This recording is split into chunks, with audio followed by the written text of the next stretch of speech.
دسترسی، مدیریت و به اشتراک گذاری فایل ها از راه دور با برنامه شوگرسینگ امکان پذیره.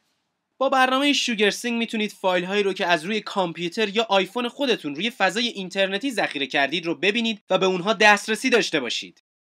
برای نمونه روی دستگاه مورد نظر بزنید. با زدن روی یک فایل نمایی از اون نمایش داده میشه.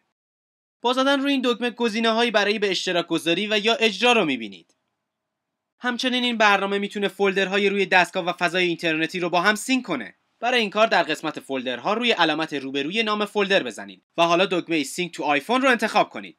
مشاهده میکنید فایل ها به فضای اینترنتی منتقل میشن و برای دسترسی و به اشتراک گذاری از روی آیفون و دیگر دستگاه ها در اختیارتون خواهند بود.